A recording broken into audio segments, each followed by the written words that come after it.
Alright YouTube, so Far Cry 5 dropped yesterday. I'm sure some of you have it, some of you probably don't. I myself have not got my hands on it yet, so this video is actually going to be pretty helpful for me as well, for once I get my hands on the game. But I thought we'd look over 10 things that you should know before you play Far Cry 5.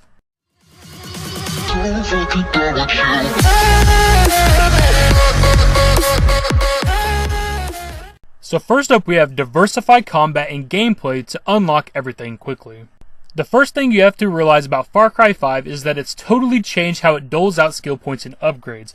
The entire system is now linked to achievements, where you'll get a certain number of skill points for hitting milestones in the game, whether that be kills with certain weapons, or hunting certain animals, or catching certain fish. All of it feeds into the same pool of points to unlock perks. In other words, no more skinning 12 badges to upgrade your quiver, not directly anyway.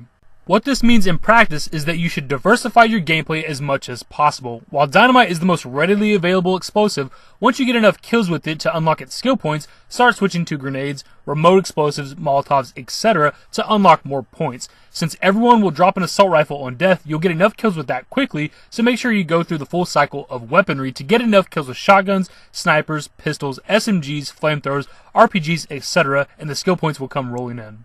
So the much shorter version of that is to try to get as many kills with as many weapons as possible to maximize your skill points. Next we have skill point priority. So what to do with those skill points? I would say that the skill system in Far Cry 5 is pretty bare bones. For money, I'd prioritize accessibility stuff like climbing first, that's only 1 point. But for bigger stuff, I'd go with health increases, you can unlock more levels later in the story, additional weapon slots, then I might go with weapon handling for each of the classes.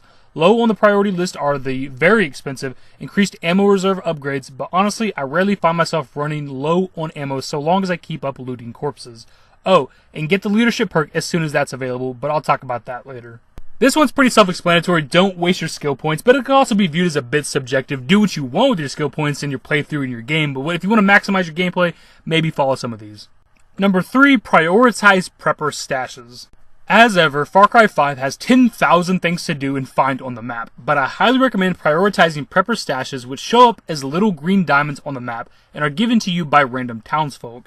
They are little mini puzzles that will eventually unlock a stash of weapons, ammo, and most importantly, cash and skill points. This is more or less the only place you can get skill points outside of the achievement system, and at 3 points per stash, usually these are invaluable to upgrading your character. The bonus cash you find there is probably the largest amount you'll find in a single place as well. Whenever you see these on your map, do them. The puzzles are also pretty fun. Another one that's rather self-explanatory, these stashes net you weapons and ammo, but more importantly cash and skill points, so do them as often as possible. Number 4 we have the only good vehicles are ATVs and helicopters. You can buy a whole host of vehicles in Far Cry 5, but as ever, piloting them is pretty rough as driving mechanics are not the series' strong suit. For my money, I would buy 1, an ATV, as it will allow you to blow through any terrain on the map and you'll need to off-road a lot. 2, one of the helicopters with mounted guns, as helicopter flying is actually very smooth in this game and 20 times better than flying planes, which are almost impossible to reuse. But between these two, they're really the only vehicles you need the entire game. You'll unlock a couple free ones here and there as well, but these are the only 2 you should purchase out of pocket. So in terms of gameplay and managing your money, I get what they're trying to drive at here, but do what you want. But I guess ATVs and helicopters are pretty useful. So we're at the halfway point. Number 5, unlock the leadership perk as soon as possible.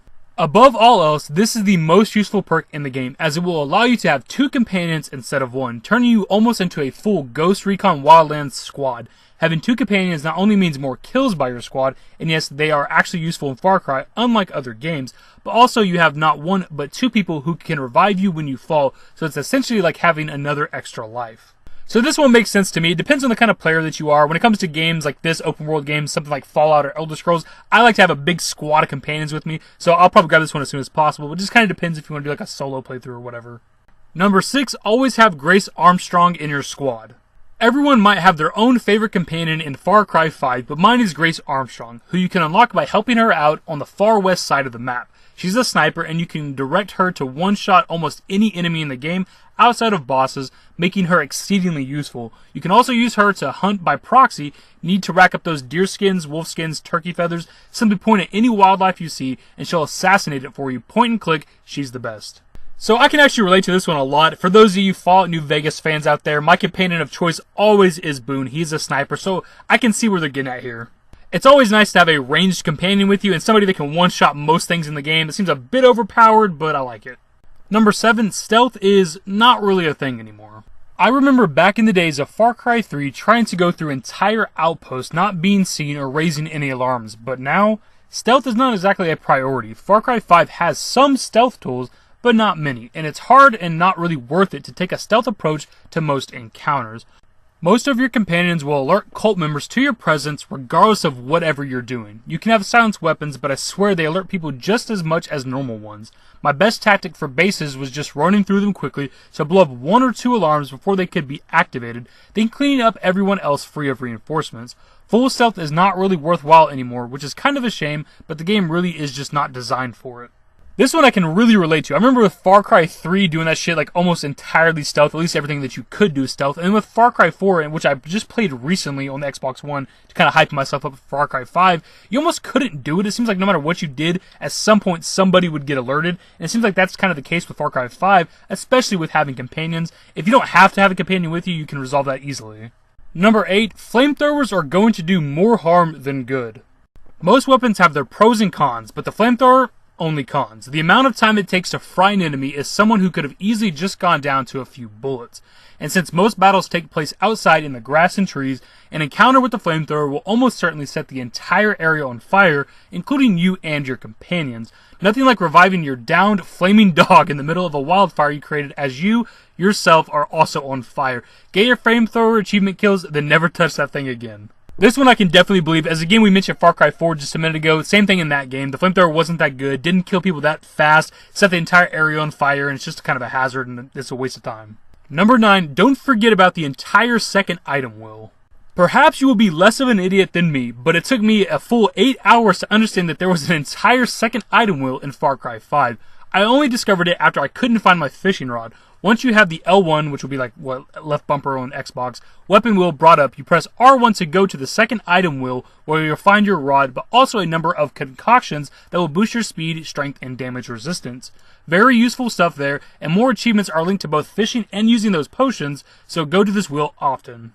Now, I assume at some point in the game they tell you how to access this menu, but I was playing Far Cry Primal recently as well, and with the Far Cry series they have syringes and things to help you, and I knew they'd have some sort of equivalent in Primal, but I had to find that menu myself, so maybe they don't tell you, I don't know. And last up for our list, number 10, clear missions after liberation for bonus cash. It may seem like there's relatively little point in continuing to clear a zone after you kill the boss there, other than OCD, but Far Cry gives you an incentive to do so by giving you a sizable amount of bonus cash for each thing you do there after you freed it from whatever seed family member was running it. This is a game that is somewhat tight-fisted with cash, so you're going to want to keep doing those side missions even after the leader is dead, and you'll rack up a good pile of money pretty quickly. I would mostly only spend your earnings on guns outside of the helicopter and ATV I mentioned. Feel free to buy outfits that you will literally only see in the menu or during death in this FPS game, but it's not exactly a good use of funds. So pretty much if you do like the side content and missions and things after you liberate outposts and the areas or whatever, you earn more money that way, which is kind of how I play the game anyway. Usually whenever I play the Far Cry series, I liberate the outposts and hit like the radio towers and stuff first, which they don't have in this game. So that kind of just fits my gameplay style anyway. So there you have it, my dudes. 10 things that you should know before you play Far Cry 5. Some things on this list obviously could be viewed as subjective, but they're still worth knowing and could be helpful anyways. I am absolutely beyond excited to play this game. This will hold me over until maybe like Red Dead Redemption 2. I think that's the next big game coming out this year. I've really only heard positive things about this game, so I can't wait to get my hands on it. Hopefully you guys enjoyed the video and it was useful, helpful to you maybe, and if it was, give it a thumbs up. Subscribe to the channel if you guys are new. Turn on my notifications. Follow me on Twitter at TheDashingDavid. Links to my social networks are in the description and in the outro. Later, guys. Give me forever for a while, give me forever for a while, quit acting like a baby.